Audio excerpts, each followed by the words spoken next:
Au nom du Père, du Fils et du Saint-Esprit. Amen.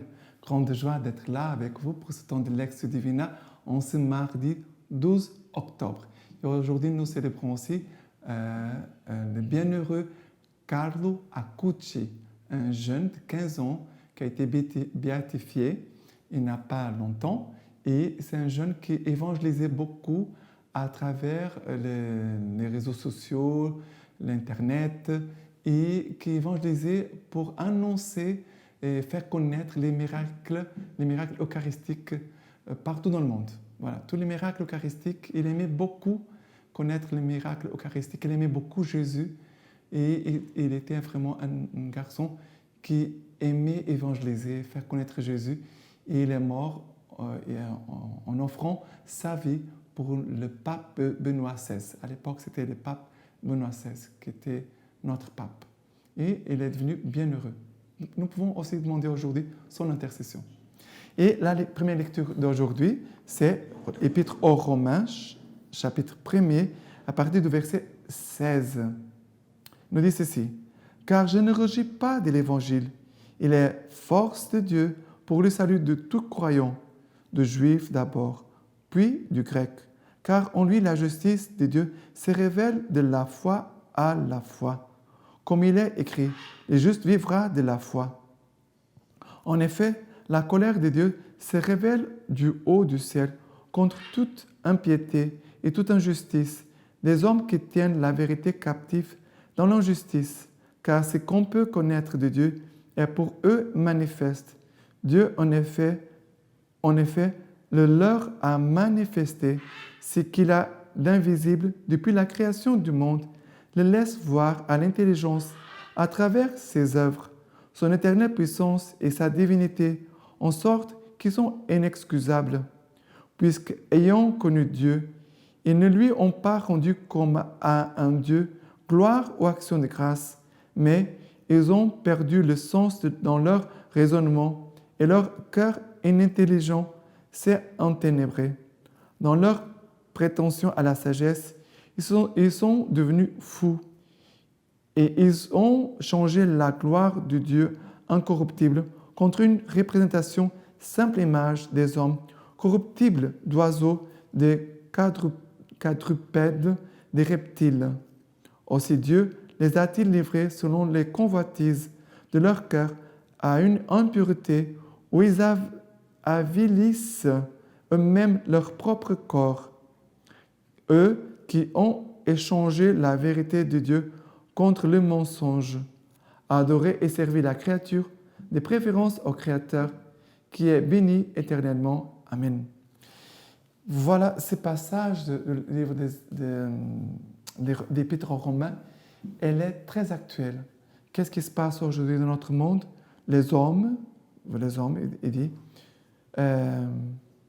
Dieu les a-t-il livrés selon les convoitises de leur cœur à leur impureté, où ils avilissent eux-mêmes leur corps. Ça veut dire, l'homme, aujourd'hui, ne veut pas se laisser conduire par Dieu, mais les hommes se laissent conduire par leur convoitise, qui les entraîne vers le péché et vers souvent beaucoup de péchés d'impureté. Et nous voyons dans notre monde un grand désordre au niveau sexuel. C'est un grand désordre au niveau sexuel. Et le monde que veut le monde, ça veut dire le gouverneur dans les pays, qui veulent nous faire envaler la théorie du genre pour dire, voilà, aujourd'hui, on peut faire ce qu'on veut avec notre corps, si on veut être homme, aujourd'hui, être demain une femme. C'est cela l'esprit aujourd'hui qui veut entrer partout dans le monde. Et les parents doivent faire très attention, et les prêtres et les missionnaires, pour ne pas permettre à ces mensonges d'entrer dans le cœur de l'homme. On doit se laisser conduire par Dieu, par l'Esprit Saint, par la parole de Dieu, par Dieu lui-même en fait. Et non pas se laisser conduire par nos convoitises. Et qu'est-ce que l'homme aujourd'hui fait? Il se laisse conduire par ses convoitises. Il veut faire de ses convoitises une loi. Voilà comme c'est grave. Et qu'est-ce qui se passe? Il dit, eux qui ont échangé la vérité de Dieu contre le mensonge, adoré et servi la créature, de préférence au Créateur, qui est béni éternellement. Voilà les drames que nous vivons aujourd'hui dans notre monde. Les hommes ont abandonné Dieu et changé la vérité de Dieu pour le mensonge, pour les convoitises, vont adorer et servir la créature et vont mépriser le Créateur. Ça veut dire qu'ils vont mépriser Dieu. C'est grave. Il y a assez plusieurs choses, et c'est que Saint Paul parle. Mais que nous demandons vraiment que l'Esprit Saint vienne conduire nos gouverneurs, qui viennent conduire les personnes, même dans notre Église, tous ceux qui ont des autorités dans le monde, pour que vraiment ils se laissent conduire par la vérité, et non pas pour les convoitises, les mensonges, et faire la créature un Dieu. La créature, c'est une créature. Un homme, c'est un homme. Une femme, c'est une femme. Ce n'est pas Dieu. Qui a de belles choses, toutes les créatures ont de belles choses, mais nous, les hommes, nous avons aussi beaucoup de péchés.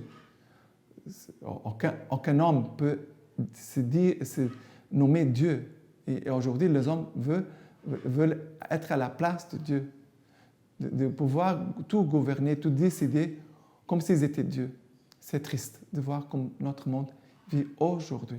Prions beaucoup.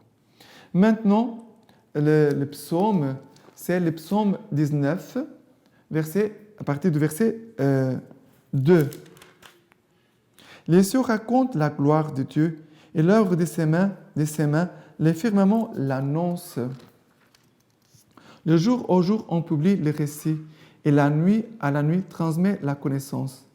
Non point récit, non point langage, nulle voix qu'on puisse entendre. Mais pour toute la terre, on ressort les lignes et les mots jusqu'aux limites du monde. Ici, la parole de Dieu nous dit que la terre, la création, les cieux racontent la gloire de Dieu. Toute la création, elle raconte l'œuvre de Dieu. La création nous parle de Dieu. C'est beau. La création nous parle de Dieu, de la beauté de Dieu, de la grandeur de Dieu. Il dit, non point récit, non point langage, nulle voix qu'on puisse entendre, mais par toute la terre, on ressort les lignes et les mots jusqu'aux limites du monde. Ça veut dire que la création entière, elle nous parle de Dieu. Et que l'homme, par sa raison, doit dire, mais tout ça est magnifique, toute la création, elle est belle, magnifique, elle est grande, mais plus encore, celui qui les a créés est encore plus grand, plus beau. Ça veut dire que l'homme doit toujours chercher, même par sa raison, de chercher Dieu. Et bien sûr, nous devons demander pour que ces hommes, que par leur bonne volonté, par leur raison, que peut-être cherchent la vérité, cherchent la justice, ce qui est bon, qu'ils soient illuminés par l'Esprit Saint et puissent comprendre que ce qu'ils cherchent, c'est Jésus-Christ. Que l'aboutissement de toute leur recherche, c'est Jésus-Christ. C'est Jésus la réponse pour leur cœur et pour leurs intelligences. D'accord? Maintenant, l'évangile d'aujourd'hui, c'est Luc, chapitre 11, verset 37. Chapitre 11, verset 37 à 41. 37 à 41. Tandis qu'il parlait, un pharisien l'invite à déjeuner chez lui. Il entra et s'est mis à table. Ce que voyant les pharisiens s'étonna de ce qu'il n'eût pas fait d'abord des ablutions avant le déjeuner. Mais le Seigneur lui dit, « Vous voilà bien, vous les pharisiens, l'extérieur de la coupe et de plat, vous les purifiez, alors que votre intérieur, à vous, est plein de rapines et de méchanceté. Insensé, ce qui a fait l'extérieur n'a-t-il pas fait aussi l'intérieur? Donnez plutôt en aumône ce que vous avez, et alors tout sera pur pour vous. » Voilà ici l'évangile d'aujourd'hui, de Luc chapitre 11, verset 37 à 41. Et Jésus, il va chez un pharisien, il va déjeuner, Jésus entre, se met à table, et le pharisien s'étonna qu'il n'a pas fait les ablutions, ça veut dire laver les mains avant de manger. Parce que les Juifs, ils lavent les mains pour se purifier. Et Jésus n'a pas fait ça. Il dit, mais le Seigneur lui dit, nous voilà bien, vous, les pharisiens, l'extérieur de la coupe et du plat, vous les purifiez, alors que votre intérieur à vous est plein de rapines et de méchanceté. C'est quelque chose de très important. Il y a des gens qui prennent soin beaucoup de l'extérieur, les ablutions, voilà, tout ce qui est extérieur, mais et l'intérieur. Jésus est en train de dire, mais est-ce que l'intérieur, il est pur? Pour nous, les chrétiens, les catholiques, regardez, on n'a pas cette pratique des ablutions. Mais parfois, on peut faire semblant d'être pieux, d'être bien, d'être saint. On fait semblant, on fait du théâtre. Mais que l'extérieur, notre extérieur, doit correspondre à ce qu'est l'intérieur. Jésus n'est pas contre si nous faisons des choses, des gestes pieux, saints, bien, des bonnes actions. Mais Jésus est en train de dire, l'intérieur, c'est cela qui m'intéresse d'abord. Ce n'est pas l'extérieur. Ce qui m'intéresse d'abord, c'est ton cœur, ton âme. Comment il se trouve, ton cœur et ton âme? Comment il se trouve? Dans quel état il se trouve? Est-ce qu'il est pur? Sinon, ça ne m'intéresse pas l'extérieur. C'est cela que Jésus est en train de dire. Mais Jésus va dire, mais malheur à vous les pharisiens, qui acquittez la dîme, pardon, j'ai sauté la phrase. L'extérieur de la coupe et du plat, vous les purifiez, alors que votre intérieur à vous est plein de rapines et de méchanceté. Insensé, celui qui a fait l'extérieur, n'a-t-il pas fait aussi l'intérieur? Jésus est en train de dire, moi, j'ai déjà fait la purification. Jésus dit cela. Jésus dit, celui qui a fait l'extérieur, n'a-t-il fait aussi l'intérieur? Ça veut dire, Jésus est en train de dire, l'extérieur et l'intérieur, ils sont unis. Il n'y a pas de différence. Et après, Jésus va dire, mais vous donnez plutôt l'aumône, ce que vous avez, et alors tout sera pur pour vous. Ça veut dire que Jésus, il voit qu'ils avaient beaucoup de biens et que leur péché, c'était d'être avares. Jésus va dire, alors, donne tes biens pour te séparer de péché et pour purifier ton cœur. C'est cela que Jésus est en train de dire. Et comme ça, tu vas purifier ton cœur, tu vas purifier ton âme. D'accord? Maintenant, la lecture patristique d'aujourd'hui, de Saint Colomban, qui sont donc heureux, qui sont dignes d'envie les serviteurs que le maître, à son tour, trouvera vigilants. Vigilance bienheureuse qui les tient éveillés pour la rencontre de Dieu, le Créateur de l'univers, dont la majesté emplit toutes choses et les dépasse toutes. Et pour moi, qui suis son serviteur, malgré mon indignité, Dieu, veuillez m'éveiller du sommeil de mon indolence, qu'il fasse brûler en moi le feu de l'amour divin, que la flamme de son amour monte plus haut que les étoiles, qui brûle sans cesse au-dedans de moi le désir de répondre à son infinie tendresse. C'est beau. Ah, s'il m'était donné de pouvoir tenir à longueur de nuit ma lampe allumée et ardente dans le temple du Seigneur, si elle pouvait éclairer tous ceux qui pénètrent dans la maison de mon Dieu.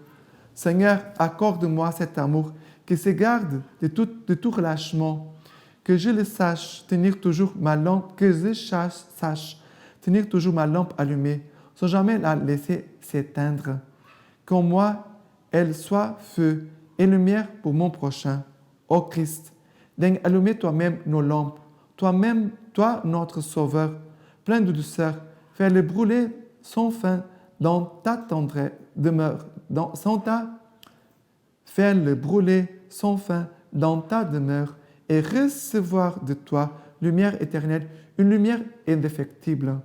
Que ta lumière dissipe nos propres ténèbres et que par nous, elle fasse reculer les ténèbres du monde. Veille donc, Jésus, je t'en prie d'allumer ma lampe à ta propre lumière et qu'ainsi, à cette clarté, m'apparaissent les saints des saints, où toi, prêtre éternel des temps éternels, tu fais ton entrée sous les portiques de ce temple immense. Qu'à ta lumière, je ne cesse de te voir, de tendre vers toi mon regard et mon désir. Alors, dans mon cœur, je ne verrai que toi seul, et en ta présence, ma lampe sera toujours allumée et ardente. Fais-nous la grâce, je t'en prie, puisque nous frappons à ta porte, de te manifester à nous, Sauveur plein d'amour. Te comprenons mieux, puissons-nous n'avoir d'amour que pour toi, toi seul. Sois notre seul désir, nuit et jour, notre seule méditation, notre continuelle pensée. Viens répandre en nous assez de ton amour pour que nous aimions Dieu comme il convient. Remplis-nous de ton amour jusqu'au plus intime de nous-mêmes, qu'il nous possède tout entier et que ta charité pénètre toutes nos facultés pour que nous ne sachions plus rien aimer sinon toi, qui es éternel. Alors, les grands eaux du ciel, de la terre et de la mer, nous pourrons éteindre en nous une si grande charité, selon cette parole du Cantique des Cantiques. Les grands eaux n'ont pu éteindre l'amour. Quand nous se réalise en partie tout au moins ces progrès de l'amour par ta grâce, Seigneur Jésus-Christ, à qui est la gloire dans les siècles des siècles. Amen. Et maintenant, je vous laisse la bénédiction par les mains toutes pures de la Vierge Marie. Que Dieu Tout-Puissant vous bénisse et vous garde, le Père, le Fils et le Saint-Esprit. Amen.